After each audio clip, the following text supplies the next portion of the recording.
Well, good morning, everybody. How we doing? Good morning. Good. We're surviving. Man, for a college ministry, like people, y'all are real quiet. So how are we doing? Great. Thank you so much. See here, I'm here for us to like get excited because we're talking about adult partners and it's going to be super fun. So I want us to be excited, engaged, all of those things as we talk today. Sound good? Great. So what I'm going to be doing is first we're going to pray. I'm going to introduce myself, hit you with a ton of content, and then we'll have some time for like Q&A and discussion. Sound good? Awesome. All right. So go ahead and if you'll bow with me, I'm going to submit this time to the Father. Man, Father, we are overwhelmed by your grace, by your mercy, by your kindness, and by your goodness. Father, you have been so generous with each of us in so many tiny things, but also in so many marvelous and incredibly huge things, Father. Things like the salvation of our souls. Things like bringing us into a space where we get to talk with fellow laborers about things like leveraging the members of our church in our college ministry and getting to participate in the beautiful work, of sharing the good news of Jesus with young adults. Father, that is a kindness and a grace that we cannot even begin to give you enough credit for. We cannot give you enough glory for that, Father. And so would you teach our hearts to continue to desire to be in awe and wonder of you? Would you give our hearts the desire to want to continually glorify you and not take any of that glory for ourselves? Remind our hearts to be humbled today as we enter into this time. Father, I pray for every soul in this room, every heart in this room, that you would humble them, in the face of who you are, Father, but you would also humble them in the fact that, this topic is difficult. Father, I know this was a topic I had to wrestle with when I began looking at partnering with the adults in our church, because it requires me to let go of some control. It requires me to recognize my arrogance in a lot of ways, Father, but it also allows me to see your goodness. It allows me to see how you utilize your children, your saints, for the work of ministry, Father, and it gives opportunity, so much opportunity for the gospel to go further and wider and deeper. And so, Father, I pray for all the hearts in this room. Would you do a miraculous work in humbling them, opening them, allowing them to see with clear eyes, eyes that want your glory and eyes that want your goodness, Father? Would you allow sparks of excitement into these hearts? Would you allow my words not to be of me in any way, shape, or form, but only to be of you and your Spirit, Father? And would you allow us to walk out of this room just with a heart for your children and a heart for your people in a renewed way. We love you so much, and we are so thankful for who you are and what your Son did for us. It's in your holy and precious name we pray. Amen. Awesome. Well, my name is... Oh my gosh, thank you so much. You're the best. Everyone give a hand to Justin Smith. He brought me coffee. That is my lead pastor. He's literally the best. So like I said, my name is Sam Dossett, or Samantha Dossett, whichever one you prefer.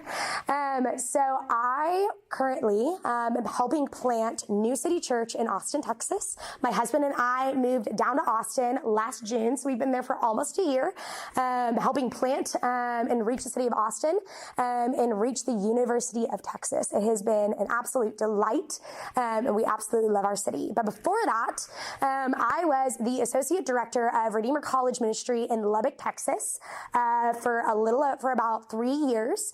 And in that role, got to do a lot of really, really incredible things. Got to see a lot of residents go through our program, got to see a lot of seniors graduate out and be sent out of our college ministry, got to see a lot of transformation in the way that our college ministry involved itself in the church. There was a huge push in that we worked on. But one of the coolest things I think about watching our college ministry was when I came on, our team in the college team decided we really believed that the Lord was calling us to A, re-engage with the whole church, and B, to start utilizing the members and to figure out how to partner with the members of our church to care for our college students. And so when I started, I got to be a part of the team that brought our college ministry from having about 5, maybe maybe 10 adults partnered with our college ministry to when I left last year, we had over 75 adults who were partnered with our college ministry. So getting to teach this session is a really exciting thing because I got to be a part of the team that really spurred that on in our college ministry. And obviously I'm very passionate about it because I would not have tried to recruit 75 adults to actually partner with our college ministry if I wasn't passionate about it. And so today, that is what we are going to be talking about. We are going to be talking about the whys, like why in the world would you want to leverage adult partners? Why would you want to add adults and bring adults into your ministry? How do you recruit adults? And then, what do you do with them? How do you partner with adults? So those are kind of the big three things that we're going to be covering today. And I'm super, super excited to get to share my joy and my excitement about the adults in your church today. Cool? All right, so we're going to go ahead and jump right in. So first thing that we are going to talk about is language, okay? So I hope that you noticed that this did not say leveraging adult volunteers. This was leveraging adult partners. And that language is really, really specific and really, really, really purposeful. So if we were to compare the definitions of a volunteer and a partner, this is what Merriam-Webster would say. Okay, so a volunteer is a person who works for an organization without being paid. Okay, so they work for someone, they don't get paid. So they do some labor, they don't get paid. They contribute to the organization in and of itself. That's what they're doing. In contrast, a partner is any number of individuals with interest and investment in a business or enterprise among whom expenses, profits, and losses are shared. Okay? That's a really important part. Whom expenses, profits, and losses are shared. So this isn't someone who just shows up and does the work and then leaves. This is someone whose investment goes so deep that they feel the weight of the expenses. They feel the weight of the loss. They feel the weight of the profit and of the joy. They get to experience both kinds of these things. And actually, we do see in the book of Philippians, Paul talk a little bit about this idea of partnership. And we see him kind of explain that a little bit more. So in Philippians 1, Paul writes a letter to the church of Philippi. And he writes this letter to the entirety of the church. And we see that actually in verse 1. He says, to all the saints in Christ Jesus who are in Philippi, including the overseers and the deacons. This means, right, he's writing to the entirety of the saints. He is writing to the entirety of the church.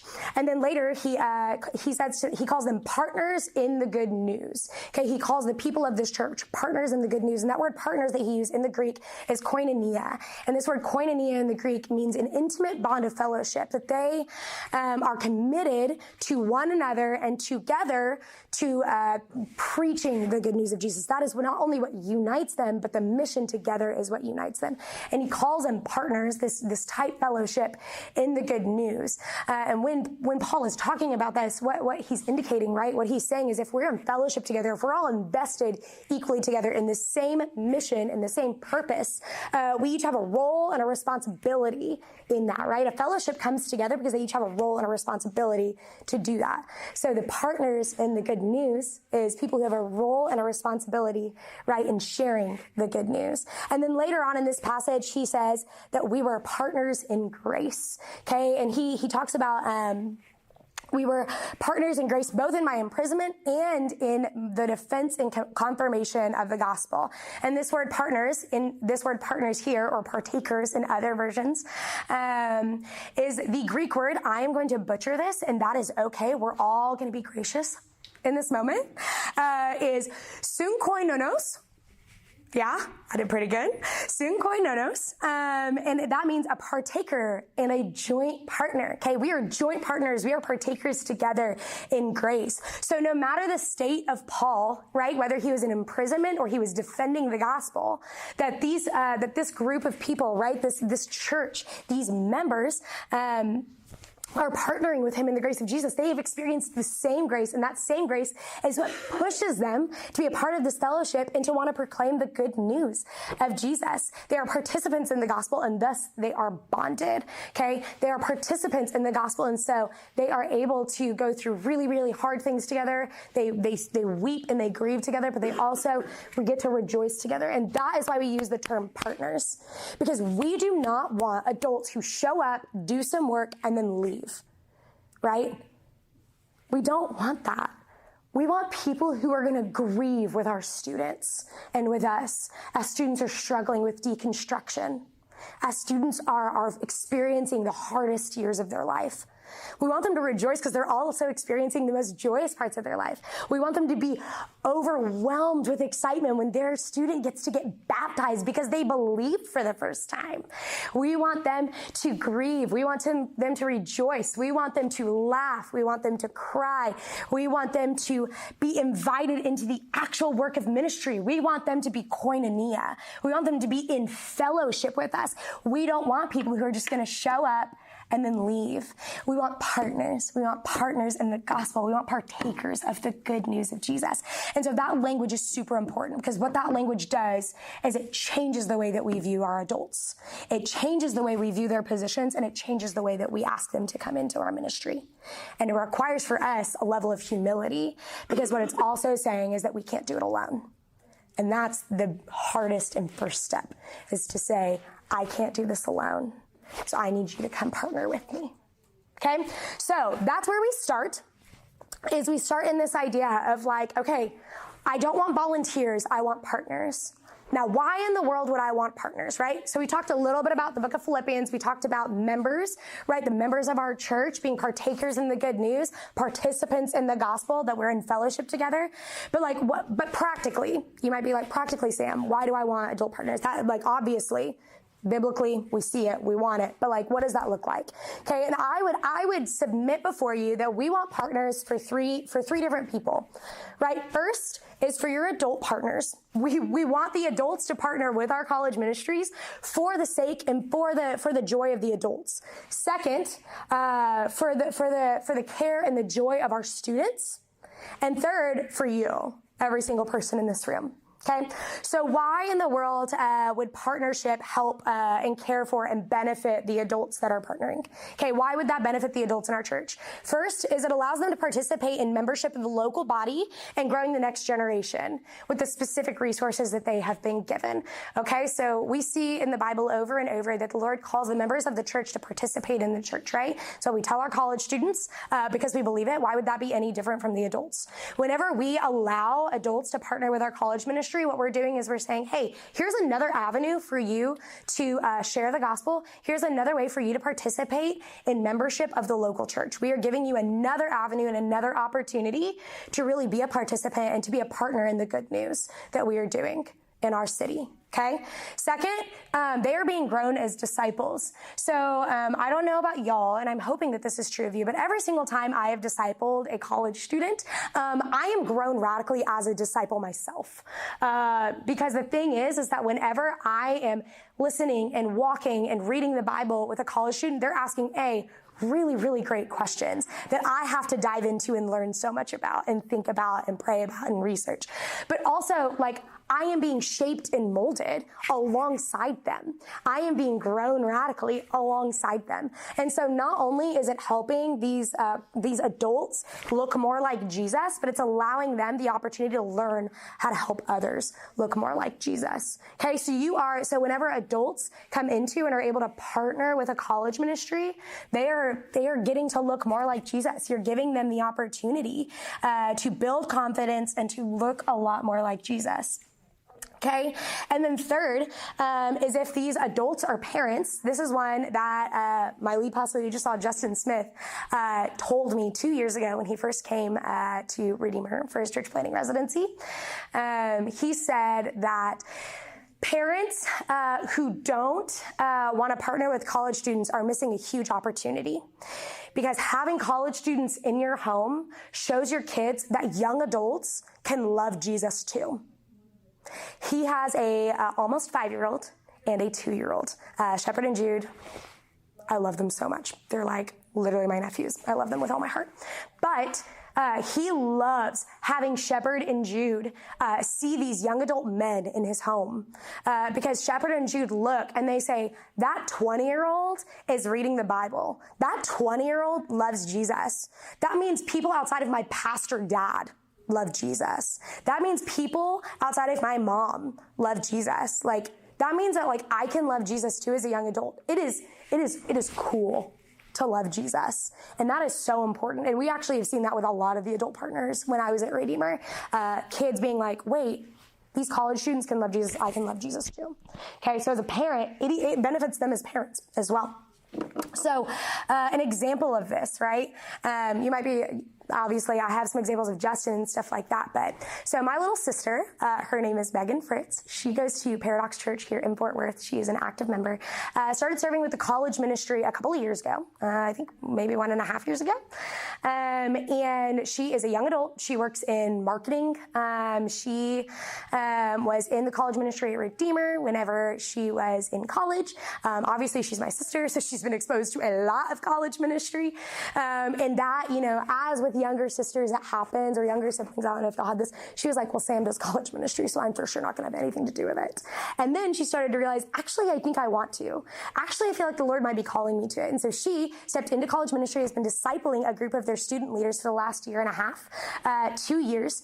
And she has absolutely loved it. And so I texted her and I was like, hey, Megan, do you think that being an adult partner has been good for you? Like, what do you think it's done for your walk with Jesus? Do you think it's changed anything? She was like, oh my gosh, it has transformed my life. It has absolutely changed it. She was like, first off, it holds her to a level of accountability that is just so good. She said, and I quote, sometimes I show up to my meetings with my students and I say, I am going to ask them if they have been in their Bible. And it makes me realize if they ask me the same question, I don't think I would have a better answer than they do. And so that has made her go, okay, I'm discipling these girls. I have to be in my word if I'm going to be discipling them. Like, it helped her bring about more discipline to her time in the Word as an adult who has a 50-hour-a-week job in a very, very secular field. Okay? Like, she works a remote job. She works 50 hours a week in a very secular field. There is only like one believer in her entire workplace. That's a big deal. It's requiring her to really be in her Word. She said that one of her favorite things about being an adult that partners with college students and her girls is that she gets to meet them where they're at, but also they meet her where she's at. And that teaches her a lot about grace and a lot about mercy. And it teaches her that she doesn't have to be perfect. She just has to show up. And that means radical amounts. She also said that getting to be a part of the college ministry and being a part of the lives of her college girls is really cool and really, really humbling because she gets to see them blossom, to mature, and to grow. And that continually is sanctifying her and showing her the character of Jesus in new ways. So like my sister is 25, she just turned 26, and she is seeing how incredible the college ministry is because she has been let in and given the joy of discipling. And that is changing the way that she loves Jesus and the way that she has partnered with her church. She has become more invested in her local body through being a partner, and it's changing the way that she loves Jesus. Okay, so first off, bringing partners in changes the members of your church. It grows them to look more like Jesus. It's for their benefit. Second, it's for the benefit of their students, of your students. Okay, why? There's a lot of reasons, but I'll give you like the 4 biggest ones I have. Okay, first, your students need to see people who are not in vocational ministry loving Jesus. They have to see it. The reality is, and if you have not come to this understanding, I'm going to give you a little bit of a wake-up call. 95% of your students are not going into vocational ministry. They are going to go into the secular workforce.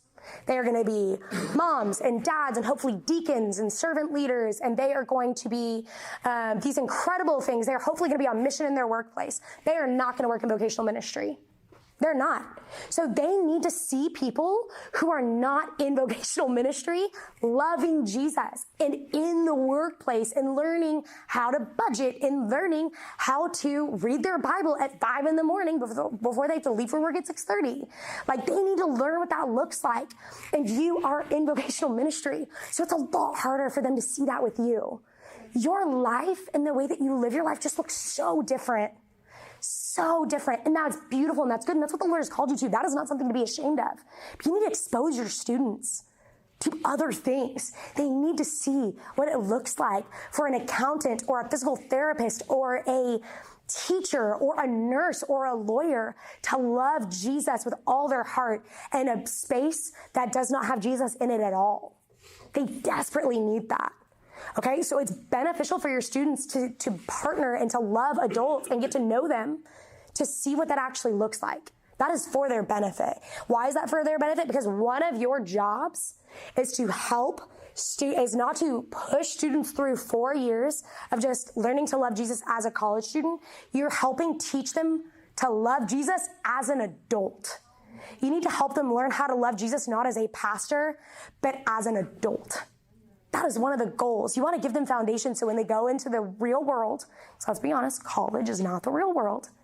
They have roots, they have foundations, they have disciplines, they understand what it means to love Jesus.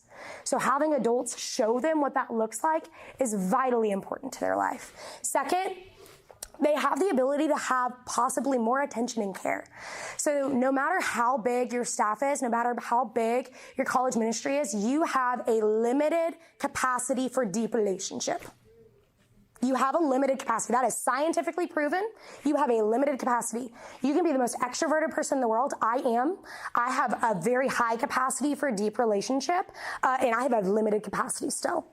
I have a certain number of girls that I can disciple one-on-one or in a group, and that number is capped, and it needs to be capped. Okay, so when you give the opportunity for adults to enter in, you are giving the ability for to have more students cared for and given deep care and deep attention. Because that adult, especially if they're discipling, gets 1 to 3 students, and that is their entirety of their discipleship. They're not worried about this entire ministry over here and all of this, 25 leaders and, these lay members and all of these things. They're like, these are my 3 girls. These are my 2 guys. I pay attention to them. I care for them. So it allows deeper care and deeper attention and a little bit and the ability to have a little bit more space to check in on sin patterns and to check in on disciplines and those kinds of things. So there's a level of accountability that even is able to come from having adult partners for your students. They're going to benefit from that. Third, it creates a space of honesty and safety. You probably all know this, but you are probably the most lied to person in your college ministry. It's true. I was the most lied to, as an associate director, I was the most lied to person in my college ministry, and that is not because I'm not trustworthy. It's not because I'm not safe. I've had plenty of students tell me, and plenty of my residents tell me I'm a very safe space for them to tell me what's going on, but they're still scared of me. They're still scared of you. And that's nothing that you've done wrong. That is, just so much culture and things like that. But whenever there's an adult partner that comes in, there creates this space for honesty and safety where students can come and repent of sin. They can talk about how their disciplines aren't going as well as they want, especially your student leaders. They can say, I'm really struggling with this with my boyfriend. I'm really struggling with reading my Bible. I'm really struggling to show up on Tuesdays. I've been skipping class. I've been drinking underage. It just creates a safe space for them to be like, hey, I'm sinning. Hey, I'm struggling. And this adult who's like, okay, let's talk about it. And gives the opportunity for them to actually live in the light, right? It gives the opportunity for that. Okay. And then last, it allows them to see how families love Jesus, right? So we talked about I talked to y'all at the beginning about it allows the opportunity for, them to see people who are not real adults. We're all real adults in the secular world, adults, how they love Jesus. It also allows them to see how families love Jesus in a lot of ways. When we invite adult partners in, we invite them, they're able to be invited into families. And I grew up in a home that was culturally Christian, my home did not look like Jesus at all.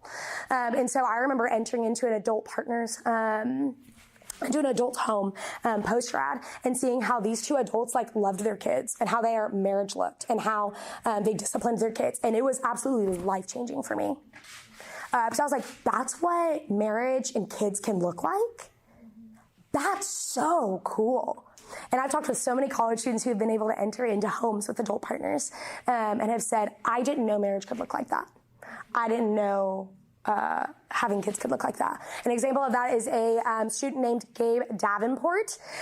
He is an absolute rock star. We love him. I got his permission to share his story, so I just thought you should know that. But he went through our entire college ministry at Redeemer for 4 years. At the end of his 4 years, which was last May / this past December, he made the decision to, he felt like he was being sent to Austin with us to plant New City Church. And so he moved as an all-in church member and a core team member this past January to Austin, is helping us plant the church, working in his finance job. Pretty sure it's finance. But when he was in college, he was a student leader with us, and he had an adult partner. His adult partner's name was Marshall Herron. Marshall Herron is just an absolutely incredible man. He is a principal now. I think he just got a promotion at a middle school in Lubbock. And he and his wife have 2 kids. Becca is also a coach and a partner with Redeemer College. And so Gabe was assigned to Marshall, and Gabe had an incredible time with Marshall. He actually was with him for 2.5 years and just continued to be a part of Marshall's life. And Marshall just invited him in with a couple of other guys that he was discipling. And I asked Gabe, hey, like, what would you say was the most beneficial part of your relationship with Marshall? Like, why do you think having an adult as a part of your life that wasn't on staff, why was that so important to you? Like, what did it do? And he said 3 things. First, he said maturity-wise, Marshall was able to speak into aspects of his life that he really needed him to speak into, and created a safe space for him to repent and to believe and to understand. He also helped him become more mature, not just as a believer, but as a man. Marshall helped him learn how to budget. Marshall helped him learn how to be a man of God. Marshall helped him learn what does it look like to manage my time well. Okay, so Marshall really helped him with maturity. Second, Marshall helped him with financial care. So college students are really poor a lot of times. And Gabe was telling me, yeah, it was really interesting because Marshall knew that we were really poor. And so he always told us, if we need help with groceries, if we need dinner one night because we have no food in our house and our bank account's super low, or if we need just help with anything, like he said, come talk to me. I would love to figure out a way to help you. He was like, so financially, like, as silly as it sounds, like Marshall entered into a father space for me and cared for me. And like, obviously, he was like, I didn't have to take him up very often on it, but sometimes I did. And Marshall meant what he said. He invited me into his home, and we had dinner at his home multiple times a week. And so that was really important. And then last is that Gabe said, that Marshall became a father figure for him. So Gabe grew up in a divorced home. His parents were not believers when he was growing up, or they were like very culturally believer.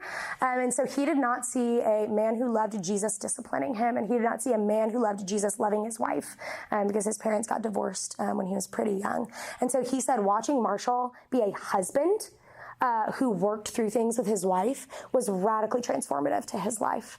Seeing Marshall discipline his children in a way that was honoring to Jesus and loving Jesus radically changed his life and changed the way he thinks about fatherhood, and in turn changed the way he thought about the Lord. And also, like, Marshall is someone he still talks to and still cares for. Gabe actually lived in Marshall and Becca's back house for 6 months before he moved to Austin because he needed a place to live. And they just took him in as a child.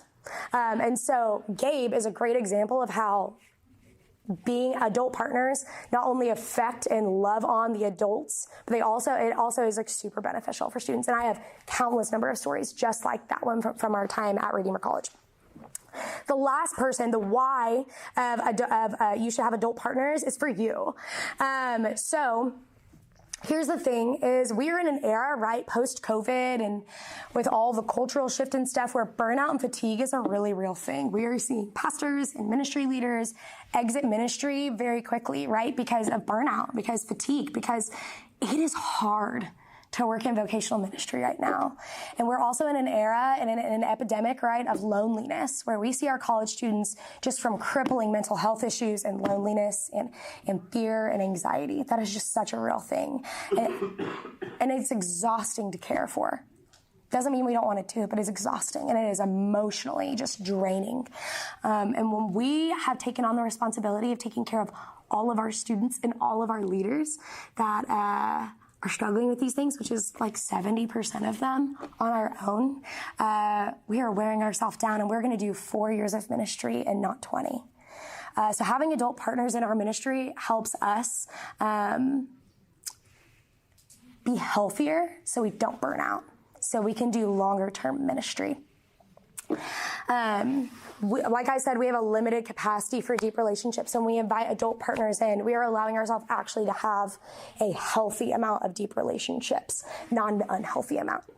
Second, it also, it gives you a very easy way to teach them how to be adults in the church.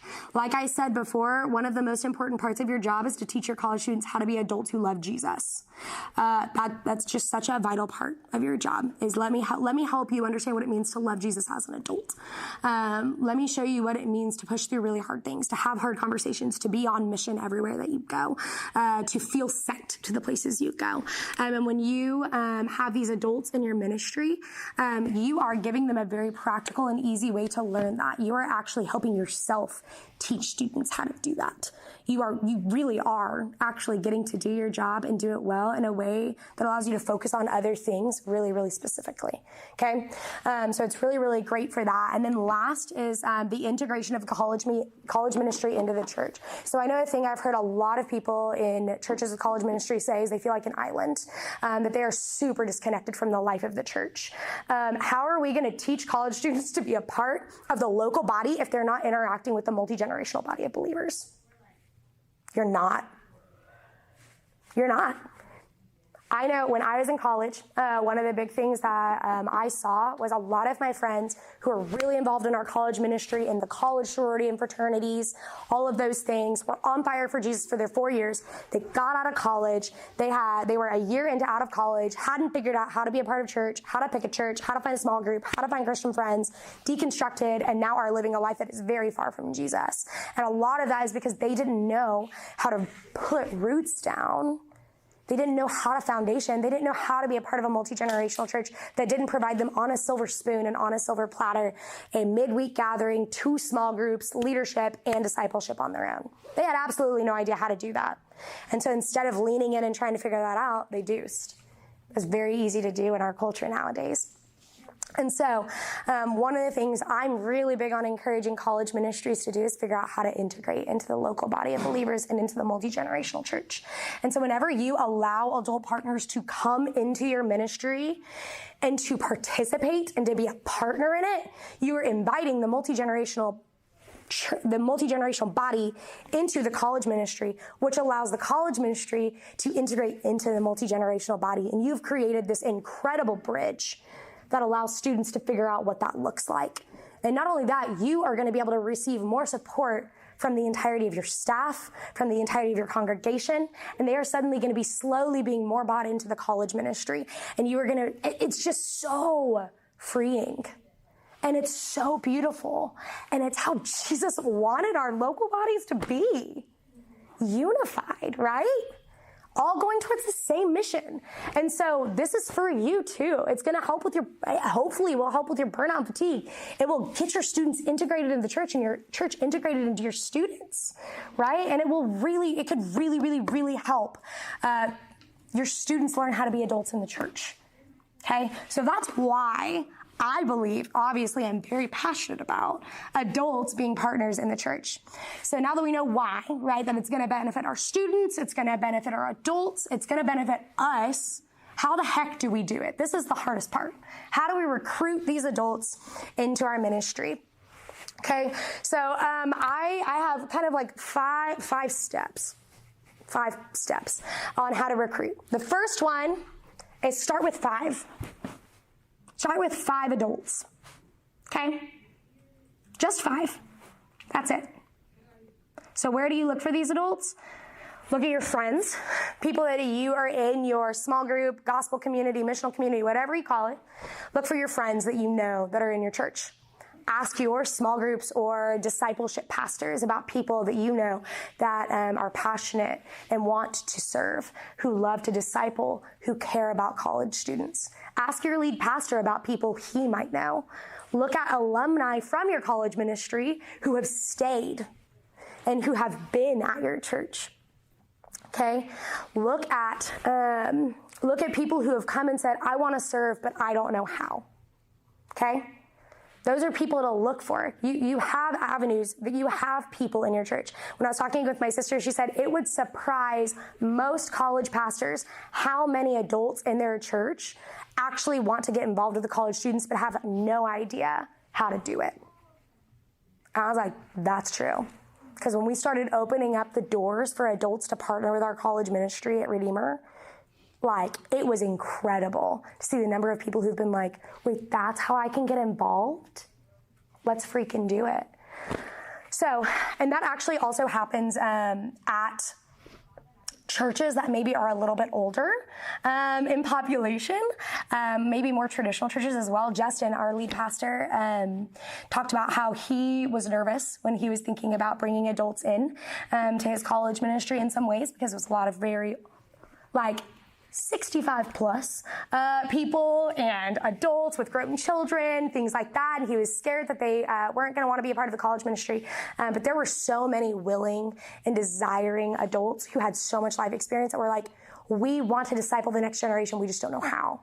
So the fact that you're giving us an opportunity is just radically exciting. There are people in your church who want to do it. Who do you look for? You look for fat people. Okay? Faithful, available, teachable. My favorite acronym, because it's so offensive, but also so good. So you look for faithful people. First, for faithful, right? Questions you can ask yourself. Do they show up to things? Like, are they consistent? Do they show up?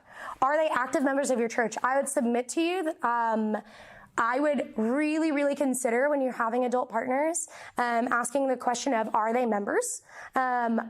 That is something I think that's really important. Are they committed to your local body? Are they covenant members of your church? I think that's really, really important. So are they active members? Do they participate in the life of the church? Do you see them around? Are they around? Okay? Faithful. Available. Okay? Are they committed to a lot of things? That's a big question. Do they have 4 kids, work a 50-hour-a-week job, serve every Sunday, lead a small group, and lead 3 discipleship groups? That is not someone you want partnering with your college ministry right now. Or if they are someone, they need to give up 2 or 3 of those things. Right? Okay? Are they overcommitted? Do they have a heart for discipleship? Like, do you see a heart of discipleship, a desire to multiply, a desire to care for in this person? Do they want to serve? Is that something that they're excited about? Do they have a heart to serve the local body, to participate and be a part of the college ministry? Are they available? Last, teachable. Are they willing to take help? Are they humble? Okay.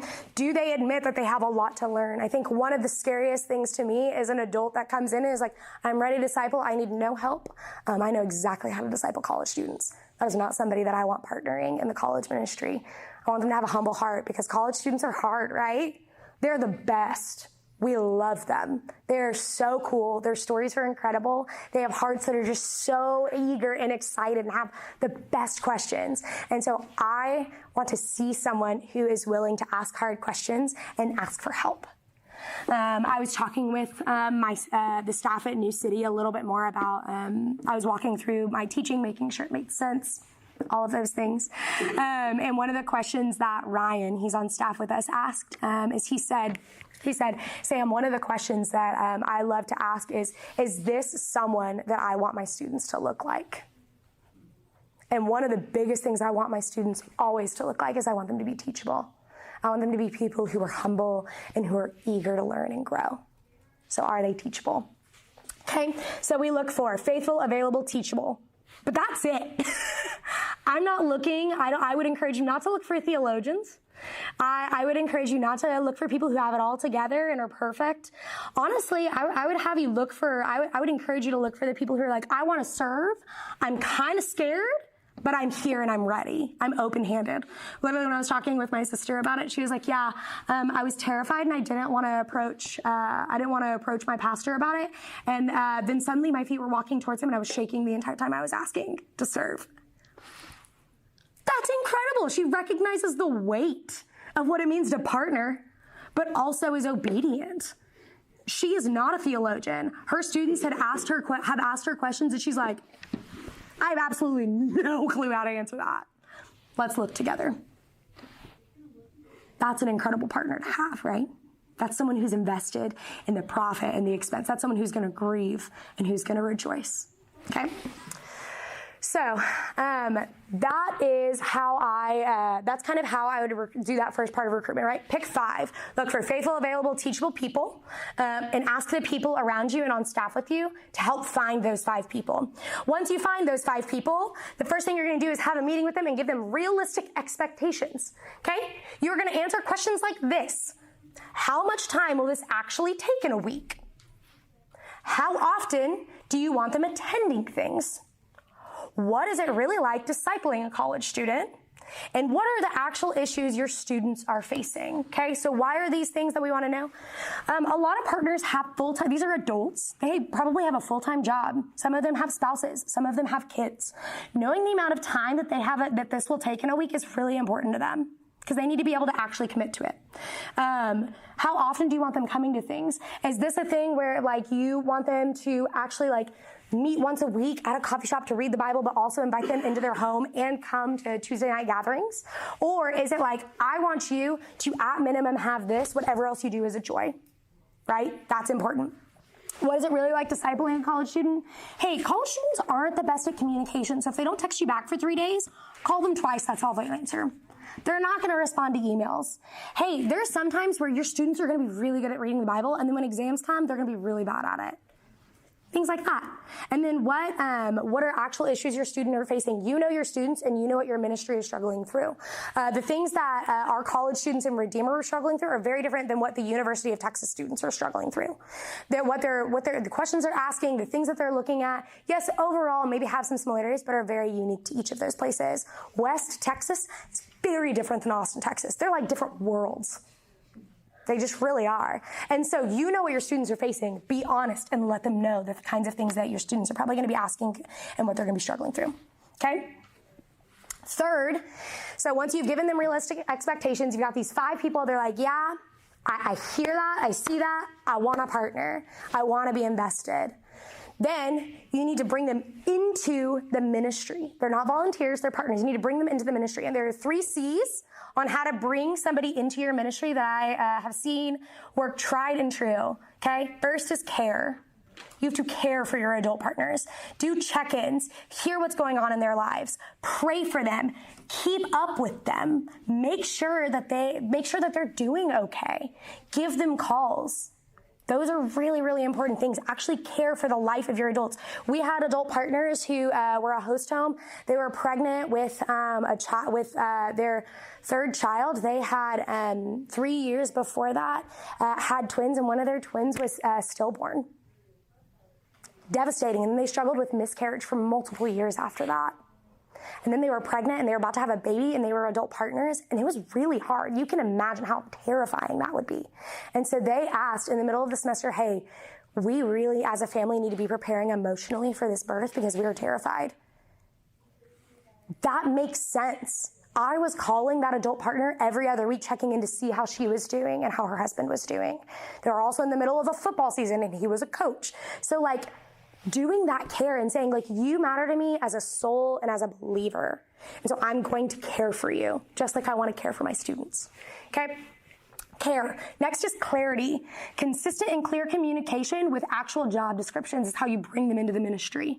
You give them realistic job expectations. This is what I want you to be doing. Okay? And I'm going to consistently and clearly communicate with you. Come up with a plan for communication. When I was at Redeemer, we had a newsletter that went out every Monday to our adult partners, letting them know what was going on in the ministry, what the curriculum for GCs was, as well as if any events were coming up and celebrations we had. Every week they knew that was coming through. So even if they hadn't talked to their college students, even if they had stuff going on, they knew there was going to be an email on Monday morning in their inbox letting them know what was going on in the college ministry. They knew once a month they were going to get a call from me to check in how they were doing, or one of the staffers. And they knew that once a semester they were going to get to sit down and I was going to buy them a cup of coffee to hear how they were doing. Consistent and clear communication is key. Okay? Last is clearance. This is probably the most important one. You need to give your adult partners clearance. They are not puppets. They are trusted adults. The reason you brought them into your ministry is because you trust them and you want them to make disciples, because you believe in them. So you need to give them clearance to know their students and to make decisions that are best for the students. This does not mean that they get full freedom, but it does mean that if this adult partner who is discipling 2 of your girls, and they're supposed to be going through a study in the book of Hebrews, and your adult partner is like, hey, I'm just letting you know, these girls not ready to read Hebrews. They need to be in the book of John, because they have a lot to learn about the character of Jesus and the love of Jesus before they can get to all this way more difficult stuff. Saying, I trust you. I give you clearance to do what's best for my students because I believe in you. So giving them the clearance and the freedom to actually disciple the students and not be your puppets. And that's the hardest part, because they're your babies. You want to hold them, but trusting that these adults want to hold them and love them too. Okay. And then last, so once you have gotten your 5, you've given them realistic expectations, you've brought them into your ministry, you are going to, at the end of that semester or that year, depending on what your schedule looks like, you're going to look at those 5 adults and you're going to say, go find 2 more. I want you to look in your small groups. I want you to look in your discipleship groups. I want you to look at your friends. And I want you to tell those friends about how this year or this semester has changed your life, about the things that you've learned, about the growth you've seen in your students. I want you to tell them about it, and then I want you to ask them to join you and to partner with you as well. And then suddenly you've tripled the size of your adult partners in 1 semester or 1 year. And then you have those now 15 adults. The next semester, recruit 2 more with their stories and with their testimonies and with their joys. And now you have tripled, you have quadrupled. And then we just keep on going. And then suddenly you have a large adult partnership with people that you never would have thought and never even seen or cared for or even had an idea to ask to be a part of your ministry. And suddenly they are loving the crap out of your students. And it's absolutely incredible. Okay, so that is how we recruit our adult partners. Okay, we start with 5, and we work through it that way. Okay, the last thing I'm going to talk about real quick is how do we partner with them then? What are ways we can partner with these adult partners? Okay, we've recruited them. What are the ways that they can invest in the ministry? What are ways that they can share expenses, profits? What are the ways that they can be partners in the good news? First is going to be through discipleship. You can literally hand them 1 to 3 students and say, disciple them. Go through the word, do accountability, care for them, love them, ask them about their life, invite them into your home. You can actively have adult partners disciple your students. That is the easiest and most effective thing. It is beautiful and it is radical and it just transforms lives and it's so cool. Okay, so that's the first way. Some other ways that you can have adults partner that maybe are a little bit less time and emotionally intensive, or maybe some of the adults are like, I don't know if I'm comfortable yet with discipleship. I need to kind of get a toe in the water first, is you can have hosts. Like host homes. So one of the things that Redeemer College started doing when my team came on staff there was we started having our gospel communities, which is our version of small groups and missional communities, meet in adult homes. So they were led by college students, but they met in adult homes. And so these adults were like, hey, we want to partner with the college ministry. We're not in a space where we think we can or want to meet one-on-one or one-on-3 for discipleship, but we would love to disciple through hosting. And so these adults would open up their home for 3 hours every single week, and they would say, hey, come on in. You can have this group in here. We're going to hang out. We're going to get to know you. We're going to love on you. We're going to love on our leaders. We are going to care for them. We're going to have snacks, and sometimes even sit in on your small group and give perspective or answer questions or just participate. Okay. That is a great way to do that. We had an example of that is Brittany and Joe Looney. They are rock stars. Absolutely. We adore them. They've been host homes for a few years now. And they built relationships and they discipled their students without being coaches or without being official, discipleship people, and they discipled the crud out of all their leaders. They met with them, cared for them, loved them, had them come over 30 to 45 minutes before their GC started every week just to catch up on their lives, hear about how they were doing, all those things. The students got to invest in their kids. They got to see Joe and Brittany's marriage, all of those things. And they were so invested that actually Joe and Brittany, decided they were going to adopt a couple of years ago. And this GC was so invested and so a part of this family that they took the initiative, and the entire GC came together and they raised a couple $1,000s in order to help pay for adoption costs, because they were so invested in this family, because they loved this family so much, and because this family had poured into them and cared for them, because they were actual partners. And I would get calls from Brittany Looney saying, hey, my sweet baby, my student leader, is having a really hard time. Can I tell you about it? Or Joe would call and say, hey, this male student leader is having a hard time and they're trying to figure out how to lead. Can we talk about it? And they weren't their official coaches. They weren't their official disciple makers, but hosting led to the ability to disciple in different ways and care in different ways. Okay, so hosting is an incredible way. You also can have like a support team. Okay, so like say a host home is going out of town for a week. You can have adult partners who are like, I can't commit to every single week, but I can commit as a backup home. So if ever they need to leave town and they need someone to come in, or kids are sick or they're sick, you can have our home. You can use our home. Another way to support is prayer, bringing snacks to small group. This allows an investment with an adult partner who maybe is nervous, doesn't really know what it looks like to partner, who's trying to get their toes wet, but also allows the opportunity to invest in a way that's really realistic for them and for their family in some ways. We called these like our host teams. So we had like multiple couples or families who were assigned to a specific host home. And so they supported that host home and that GC. And it was actually really incredible. And we got to see some people who went from host team to host home and host team to coaches who are like, I've loved working with college students. I want to disciple a few. It's super cool. So that's another way that you can partner with adults.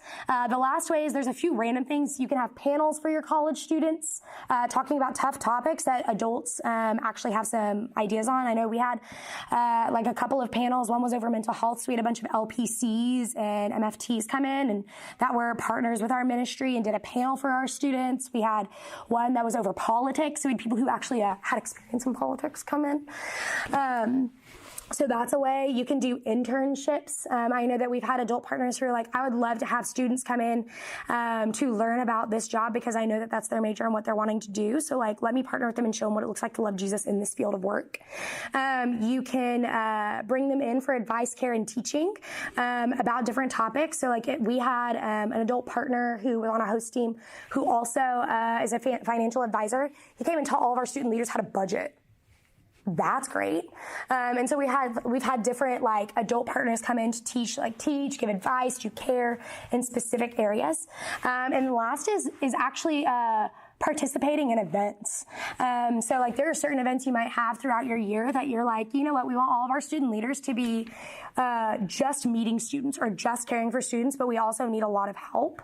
And so one of the ways that you can do that is have adults who partner with you in like showing up and like participating and caring for events.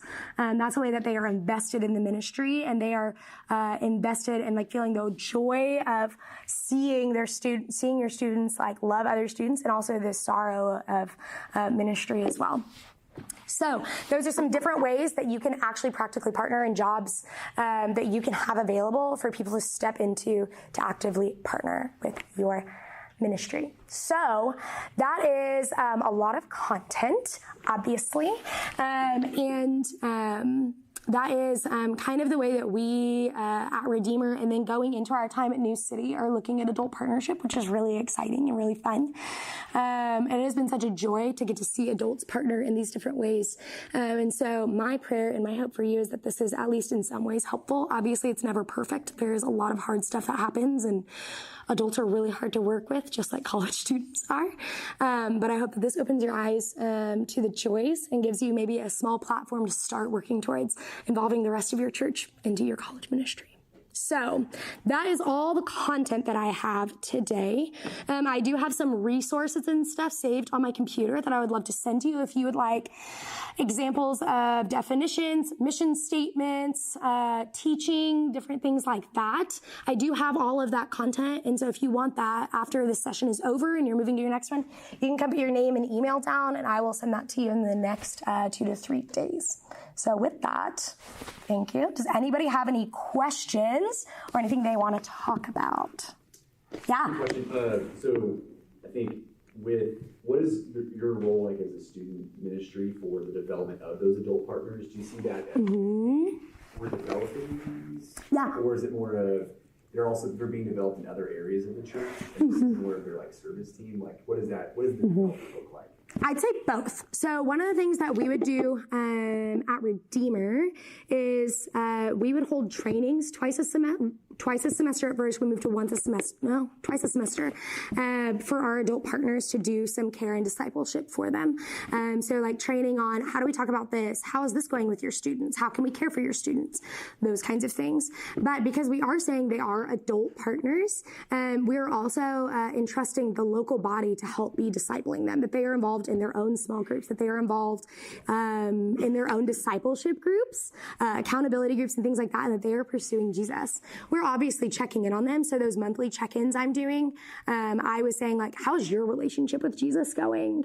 How are you feeling? And those one-on-ones, how's your marriage going? How are you feeling about that?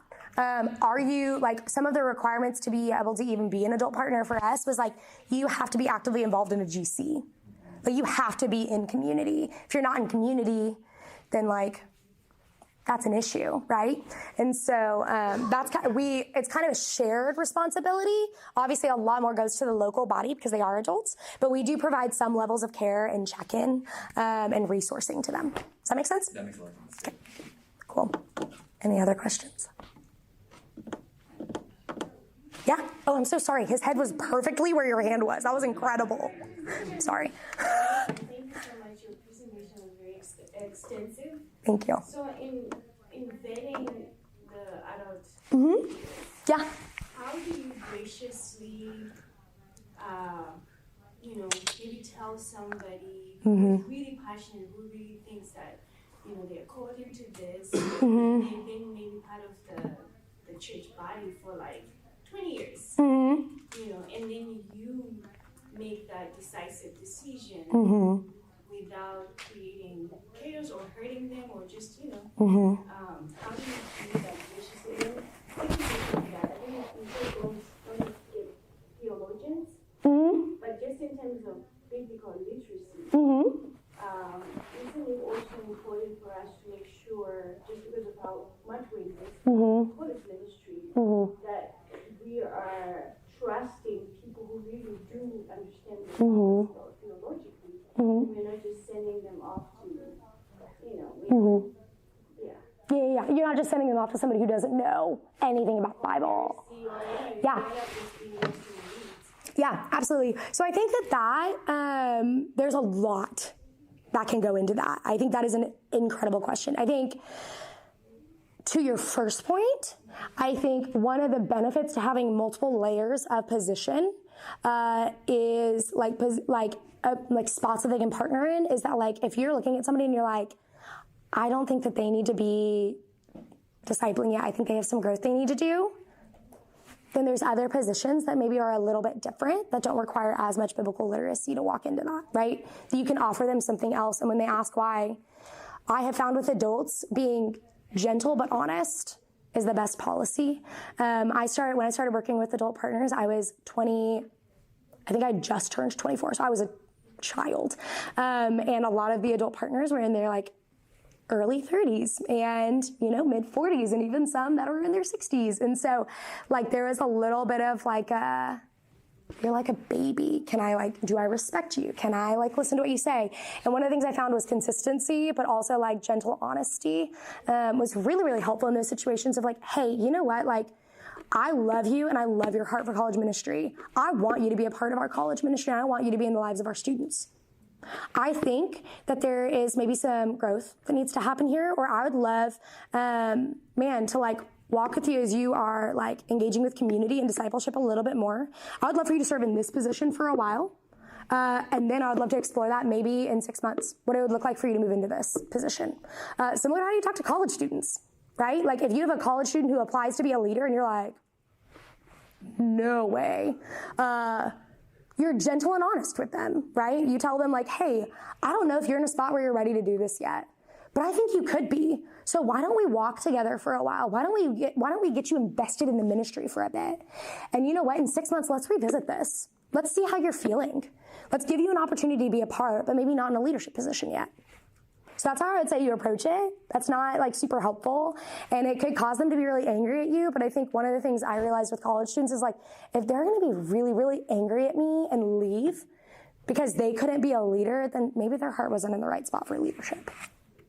Like, we had students who did that. We had adults who did that, and that's okay. Like, that's really okay. But the part of it is like giving the opportunity for growth, talking about let's revisit it, and also like being kind and being gentle and being hopeful and gracious in it. And I think along lines of like heresy and biblical like literacy and things like that, first off, you can get a feel usually with an adult. Like I would say if you're going to have an adult partner with your ministry, you need to do like an interview of sorts with them. Right? Like, A, to give them information about what's going on, but also to get to know them if you don't know them super well. Like, that's really important.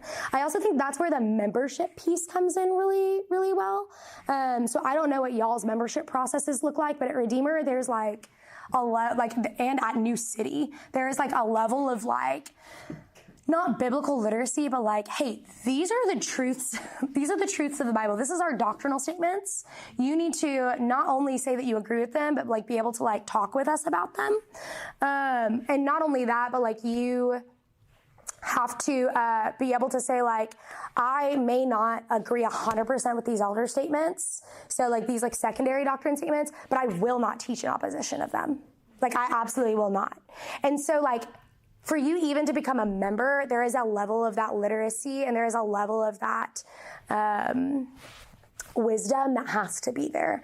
And like I said, I think like pretty quickly with an adult, you can figure out like, okay, where is their literacy? What does that look like? And also like one of the things I like found with our college students was like, if I partnered them with somebody and I thought they had a high, like a relatively high biblical literacy and then they didn't, like your students will tell you. And they need to tell you. And that's super important. Like I had to release multiple adult partners over my 3 years because like either like at one point there was like an adult who like changed her entire view on some really specific things and started teaching it to our students. And our students came to us and were like, hey, this lady's teaching us this. What do we do? So we had to release her, obviously apologize to them, and then talk through that. It's not going to be a perfect process. Just like your college ministry is not a perfect process. You probably had to release student leaders before. You've probably found out some of your student leaders were drinking underage or having sex with their boyfriend or doing some kind of crazy thing, and you've had to do some of the management and the care for that. Same thing with adults. They're a bunch of sinners who are trying to care really well for people, and they're going to make mistakes. But I would argue with the theologian, like, yes, you're pushing for biblical literacy, but part of that is like what you're doing the other nights of the week and the ways that you're caring for and pouring into your adults, but also you're pouring into your students in other ways. So you're teaching them biblical literacy in those areas. And I would much rather have someone discipling me who's willing to say, I don't know the answer to that, let's find it together, than someone who's going to say, I know the answer every single time. And I have found those have been the best people who disciple. That's how I disciple as well. I don't have a degree from like a seminary. I do have knowledge, understanding, a lot of study under my belt, but I think they don't have to be a theologian. They just need to have like the ability and the desire to understand the Bible alongside their students.